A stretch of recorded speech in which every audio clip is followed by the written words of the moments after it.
parti, mesdames et messieurs. Merci encore. Nandenge tout le monde a toujours dans le cadre de ma solo ya mboka, ma solo ya politique. Comme vous avez vu que l'émission de signal, Bissona Bino, tout le ma solo ya mboka, mboka ezoko kendenge nini. Beaucoup de questions d'actualité, les autres communicateurs décrypter l'actualité politique ya mboka na biso na maître Didier Kankou azalaki candidat gouverneur na Mbujimai encore tozongi na ye, je crois que premier numéro to salaki na ye après publication ba résultat ba gouverneur bolandaki ndenga lobaki lelo azongi su Kinshasa azalaki libana ya mboka atambeli ba mboka belé tonga toyeba bien que la famille se trouve à des alradia côté Europe, mais tant que les États-Unis, Canada, Angleterre, Aza aussi, les gens lobby n'a rappelé une émission manager et Asbanto. Aza aussi agent FIFA, économiste. Voilà comment gâteau s'est changé naïe. En tout cas, sans plus tarder, mbote mon amboka maître Didier Kampo. Merci beaucoup, Nasepeli. Mais on se prend dans un endroit pour l'élo. Ouais, l'élo, donc il fallait tout y avoir pour tout le monde qui a tout ça, numéro qui ok, pour tout que la famille, mais on s'est les bateaux, on s'est tourné, on s'est tamboula, nan, pour na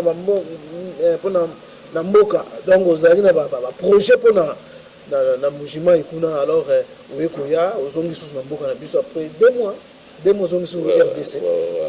Donc, on continue toujours le combat politique. Donc, on a rappelé à tout le monde de l'IDPS.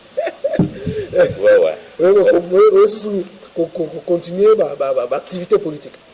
Ndenge tout solo là qui la fois passée, on a vu qu'il y a un candidat gouverneur.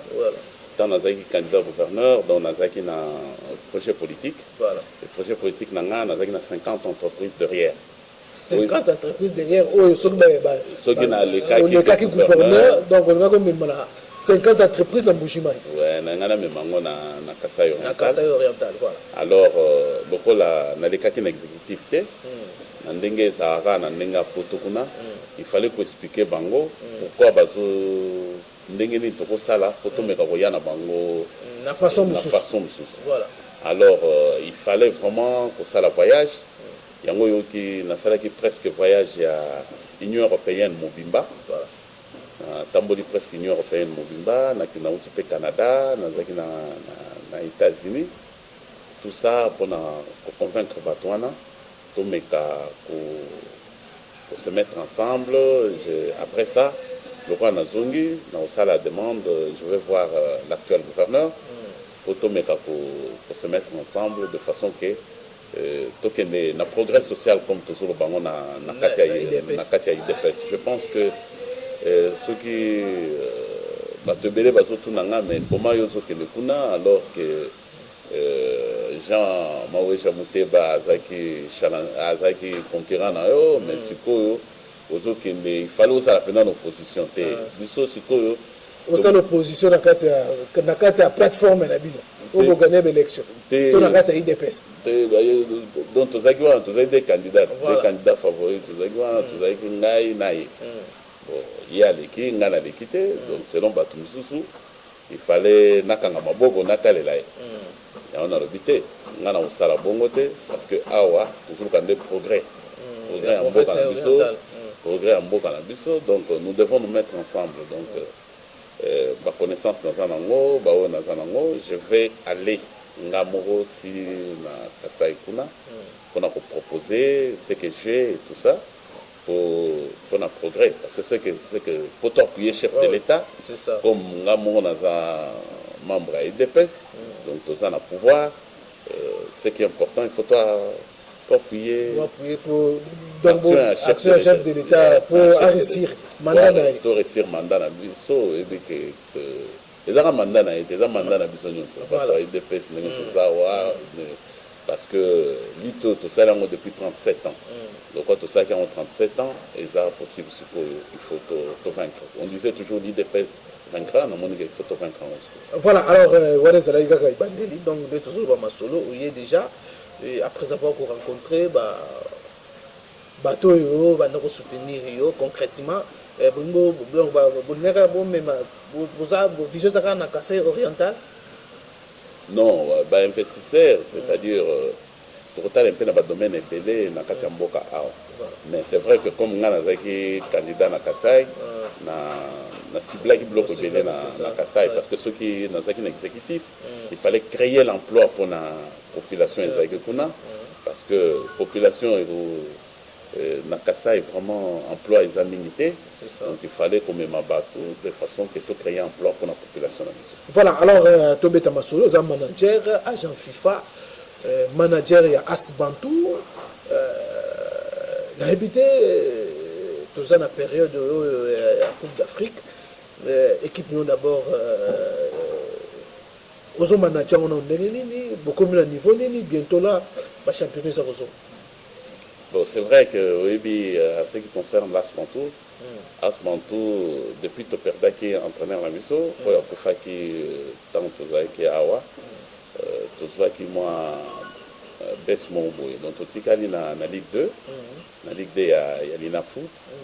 Alors, bientôt là, de dimanche, nani bato l'INA Foot va pour passer à l'Assemblée, d'une façon pour permettre donc nous allons sélectionner les joueurs et tout ça et pour annoncer combo y a un entraîneur à Sika et à Aspantou. Pour le moment toujours s'organiser toute équipe ango et comme entreprise et comme entreprise d'une manière que et permettre des ordres tout ça qui n'a na kati Aspantou j'étais un manager mais comment mon président alors que j'étais venu aider il y a une expérience dans un il y a photo de façon que tout ça c'est un peu le bateau balingi Aspantou baya tout sangana de façon que pour permettre l'équipe et comme formation. Voilà, alors comme tu as déjà volé à Marambeta le sport, tu as dit que tu as solitaire à Léopard, tu as ouverture à Cannes en Égypte, l'opinion au Kabwana, beaucoup ont critiqué l'équipe nationale, évité comment on satire et à Flora Ibengero à présenter qui yo mona ko non ndengeni o mona non ndengeni en tant que moto ya donc yo za moto ya masana. Oui, bien à ce qui concerne l'équipe nationale il y a Congo sur l'année belé Congo les années Brésil donc ce que au moni Congo ils ont un talent et belé pendant na kati ya mboka na biso mais ndenge bomonaki préparation ya équipe ezali na Marbella na Espagne oui mais naza quand même na regret qu'il y a de banani joueurs mosusu oyo namonaki ke bakokaki kozala par exemple l'équipe tu as évité choix nini entraîneur à Sali donc entraîneur les responsables na nini wana mais tout ça na poule moko il faut pas qu'on néglige l'équipe de Zafuna éviter pourquoi l'entraîneur n'a pas pris Kabanange à mon avis un attaquant Jean Kabongo bataille contre match il y a Congo Brazzaville Awa mais en tant que Congolais même dans agent je pense que nous avons fait sa chance et délai côté la biso. Tu as toujours regretté, tu as toujours fait sa chance. Est-ce que le part, pour mon équipe, est-ce que na canon, est-ce que espoir est allé, que notre musique? Bon, bateau bazo fait ça va pronostic, bazo fait ça que musique a fait. Mais oui, que l'équipe à France est autour du champion du monde dernièrement. Bateau belé va faire ça qui a une chance de belé. Mais Ebima qui est champion du monde. Et donc on a aussi un athlète Nabiso, base à la déterminer, parce que le goal à Bangonde, entraîneur à choisir, pour représenter vraiment le pays valablement. Voilà, alors nous bien c'était par rapport au satire, par rapport à joueur entraîneur à retenir, le par donc pour éviter le par Donc jusqu'à présent, le pas va définir comment mission de la compétition africaine. Et puis, c'est comme si l'équipe en haut, ils ont figurant que RDC Zalaki. RDC Zalaki, mais définir ça vraiment l'objectif de la compétition marque. On a pour chef de l'État aussi à promettre qu'à pour ça, couper la RDC. Est-ce qu'avec les joueurs, on a coupé la RDC? Miracle les années, salam. Miracle les impossibilités. Il y a toujours 5 ans. Na bato banana makambo ya football oyo banana mambo sport va me permettre dans l'avenir bâtir l'homme qu'il faut à la place qu'il faut parce que ndenge ezali awa eza na ba congolais belé baza na ba compétence ya ko ba éviter makambo foot makambo sport belé entre autres yo moko ndenge zoko lo ba ouais ndenge ezali awa naza parmi les congolais compétents na ba domaine à sport pona nini j'ai porté beaucoup dans le pays nangai. Pourquoi pas? Pourquoi pas? Alors, je pense que il faut au Limboko et Zamboka chrétiens, tout semble la raka, de façon que le résultat m'a l'amour bima. Pour le chef de l'État, c'est la coupe, et puis c'est moi, j'ai pour sa coupe. Si on a joué tout ce monde. Donc, coupe rien de. Le bébé, donc Congolais en tant que Congolais, on le barra que couper ya. Ce qui y était. Mais en réalité, total, en réalité, coupe il faut tout appeler l'équipe Mongo Boy. Non, ça va. Nous, parce que ben on jouer basa on a dit bato. Tongato sur la monde que makambote ko lekaleka na simawa ya IDPS ya parti na bino Jamar Kabondi AI a nommé secrétaire AI. Yo, mon on a abandonné, nous appelons juriste. Et alors, il faut que Mamoudé qui n'a IDPS, c'est une option politique. Le rôle option politique est ça. Le statut. Yo, c'est le juridique, mais c'est politique. Politique, donc, donc Augustin Kabou, il y a grand combattant. Grand combattant au Saranaté, donc, Toro Zaraté, que pour partir, parti fait ça, pendant la bateau, Baron Memayango, Kabou Kabou, il y a un grand combattant. Il y a un grand combattant, mais vous violez le texte, vous IDPS vous défendre valeur, le texte surtout. Mais nous avons un solo, nous avons un biso, côté nous avons la ramote. Il faut pas la bino pour IDPS, bino n'est pas permis qui n'a fait, bino combien de qui n'a fait. Vous respectez un peu, oui, ça me fait comme moi. Mais au moins l'état des droits, l'état des droits aussi. Toto ça peut pouvoir avoir un big na fait. Bon, nous sommes nous condamnés. Tout ça a un big na fait. Il évite toujours pouvoir. Mais vous allez là. Donc, il va retenir que non, ils ont une option politique. Oui, c'est que non, il dépêche pour vivre. Bon, on a une situation pour ça, non, mais c'est le Cameroun aussi, certaines. Certaines, quand il dépêche, il dépêche, l'opinion a divergence. Il dépêche, divergence d'opinion. Il y a une balle de choses. De ce côté, il dépêche dans un état d'esprit, aucun. Il dépêche. Ceux qui ont un état d'esprit, on l'a demandé sur les canaux IDPS, c'est ça pas des choses. Viens, tu sais que du coup, tu vas kenda n'engue babile le IDPS c'est au coup IDPS c'est ça. Balobiawa, bamsusu balongo bakekunda mungambo IDPS c'est si au moins IDPS. Oka te bana ba yemba IDPS sango yango tout ça. Voilà mesdames et messieurs. Alors prenons maintenant l'actualité au niveau le 23 juin polémique autour de ça. Félix Tshisekedi, votre leader, président de la République, Azakobanga, selon sur l'opinion, la popularité de Jean-Pierre Bemba, il y a le 23, il y a Jean-Pierre Bemba à Kala qui déjà sa date.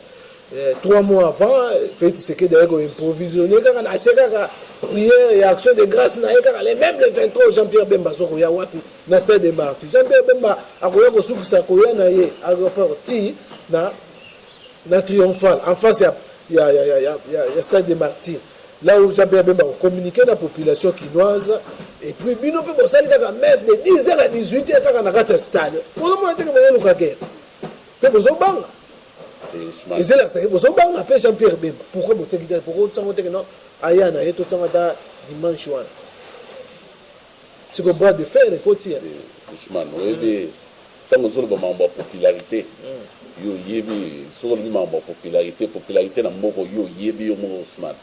Vous avez que popularité na mboko yo eza pena IDPS bokabwana IDPS bamisusu bakenda na bango na lamuka IDPS ekabwana te yo IDPS ekabwana te IDPS ezalaka IDPS yango wana kaka omona wana mosusu batisekediste toloba siko tisekediste wana ozoba tisekedi mais IDPS tozaka do makambo ya popularité yo moko oyebike faci soki abimi na nzela awa ezaka makambo donc sikoyo jean-pierre abemba bozobanga te mese ezali na ndenge nini soki otali mese oyo ezosalama eza ke basituation ezali na mboka oyo bato ebele bamitema mabe eza na mboka oyo bamakambo ebele ifale kaka osengaka nzambe oyebi kaka ke mboka oyo biso mboka oyo eza mboka bakretien baleki ebele yango omoni président na biso ye moko kutu asambelaka yango tolobi no tosambela mais soki bapaster na banani bazalaki na temps kaka le 23 wana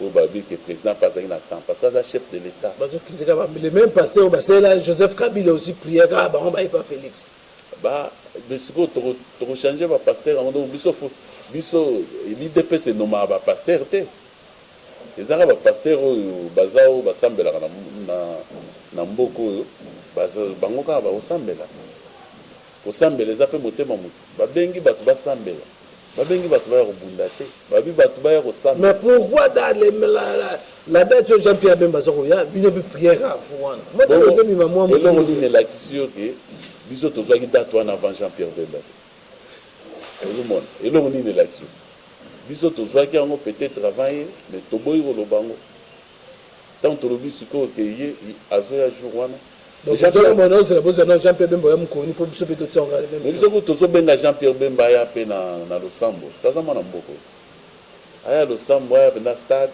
soki akiti aye mpe kosambela mpo na mboko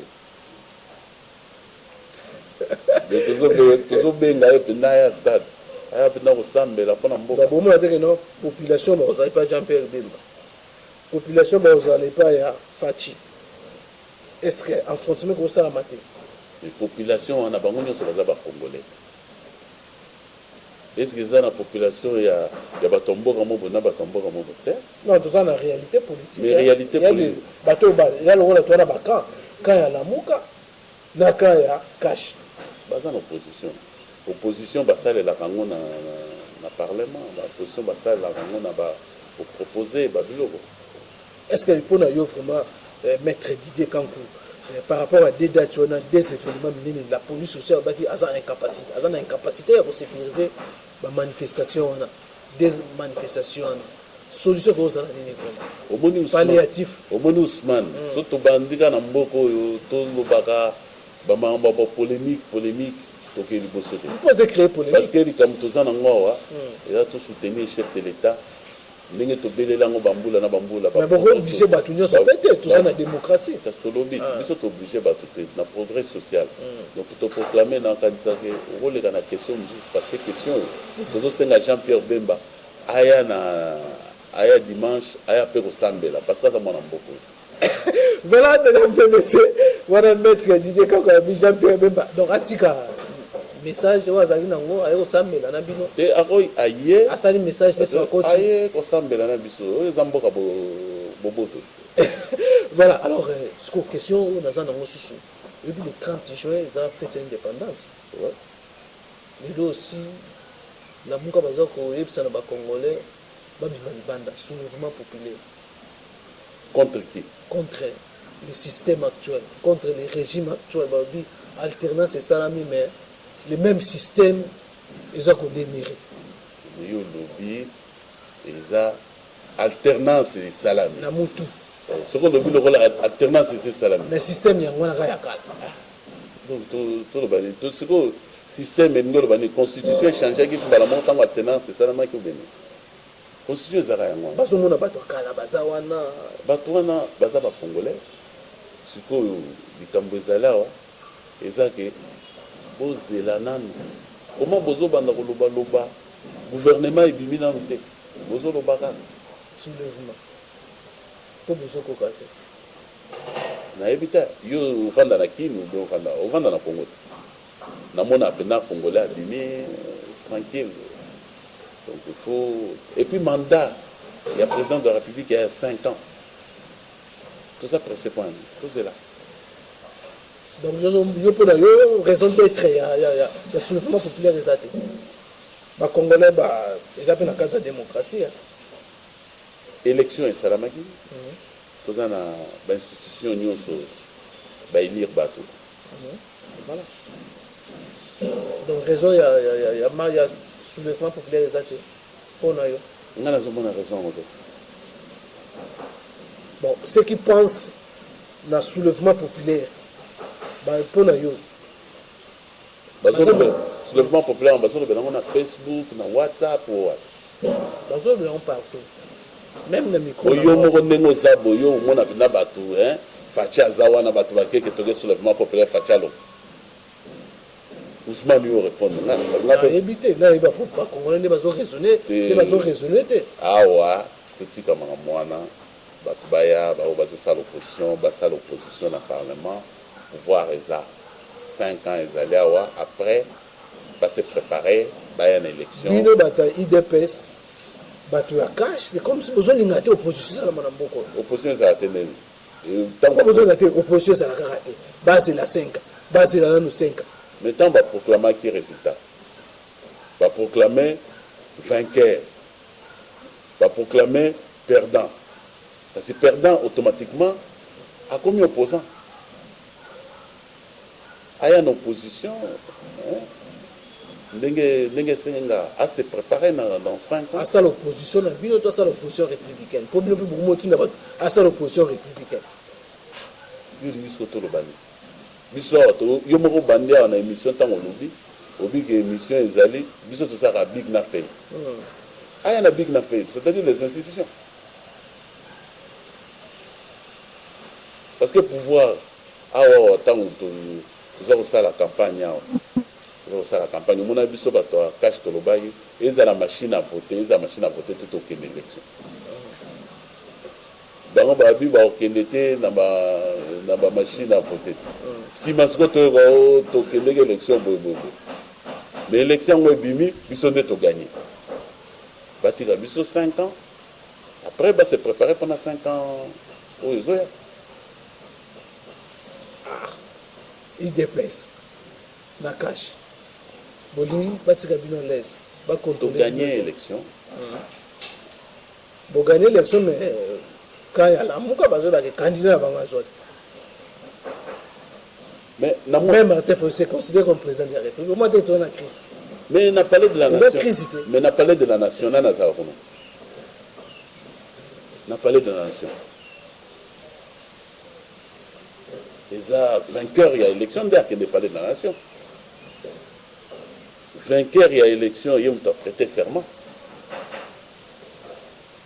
Donc, dans mon débat, nous avons ça parce que ce que tamboli na ba bureau nyonso ya Congo même na ambassade na biso photo ya chef de l'état pour mona Félix Antoine Tshisekedi Tshilombo ba ocha Martin Fayulu simate donc président de la République azamoko bazami balete mais dans nous ozo sala analyse par rapport ya Martin Fayulu oyo azako c'est azo continuer ko ba toujours aza président élu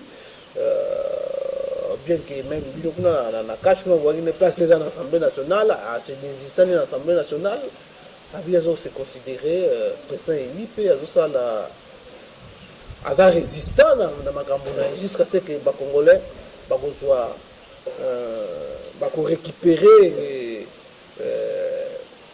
ndenge yazo ba combat ya vérité des urnes il y a ça l'analyse analyse ça Martin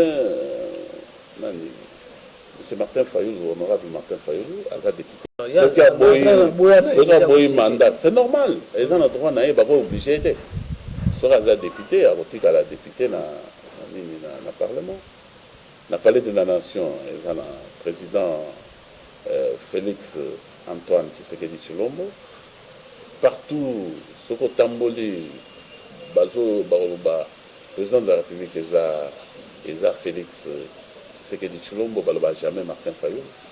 Donc, dans mon débat, on a et puis je n'ai dit que le président nayebi que l'honorable Martin Fayoulou oyo azali président ya ECD et puis membre ya Lamuka to déterminant bien parce que aza président ya parti na ye ECD et puis membre ya Lamuka mais na Congo ils ont un président de la République qui s'appelle Félix Tshisekedi. Le Moussa Niamoussa sali rétropédalage a quitté Lamuka et que soutenir Félix Tshisekedi. Bino momuna on a bon de nini. Surtout ndenge mo na discours na ye pour na ko kotia kima na parti ya est second. Oui ça a moni que Marambazo la vérité des îles, nous avons gagné l'élection les années Fachi. Azongi a raison, et normal, Aza honnête. Aboy Kopota Makamongo Boy, ils ont pédé à soloté, Azongi pédé la vérité, n'engagez moi le bélango, à l'objet que élection Azongi parce que il veut servir son pays. Oui, ça n'y reste congolais. Voilà, mesdames et messieurs, vraiment, nous sommes à la fin. Il y a un entretien à Bisso. On a maître Didier Kankou, Isaac Soukate. Donc on continue comme il est déjà, fraîchement. En attendant, on a besoin de voyager, on a Kassai. Mais dans la base, on a des Zanganion, mais on a base. C'est un philosophe base et côté dans mon gars partout. Donc, aux Zanganion, on a base, on a fait Kassai bientôt. On a base Nangaï, voilà. Voilà, alors là nous allons encore revenir des retours d'ailleurs des gens à Kinshasa, on va peut décrypter l'actualité, l'invité gouvernement bientôt ça Robima. Nous sommes pour le gouvernement, gouvernement fait à la composition, on fait à la gouvernement. Pour le moment, on a un premier ministre. Premier ministre, il y a un temps pour constituer le gouvernement. Tout ce qui est là, il faut libre à constituer le gouvernement. En complicité avec Cash. Bon, on a une coalition. On a FCC. FCC. Je pense oui. Donc, ça va construire le gouvernement, la population est là. Après, il faut juger les actions du gouvernement. On a surtout compté dans Félix. Le gouvernement, donc, pour juger l'action du gouvernement. La minute où tu as que le gouvernement est là, je suis sûr que le Premier ministre a pu choisir hommes et femmes capables qui ont mené la bise au progrès social. Voilà, mesdames et messieurs, nous sommes à la fin. Merci Nabino Sobozoki de Bakoya Kolanda Biso. Merci Napiska Souanga derrière la caméra et surtout Nabino Nyoso. Pour accorder votre attention. En tout cas, quant à moi, je vous dis bye bye. Tokutani Mbala Yassima, numéro. Merci beaucoup.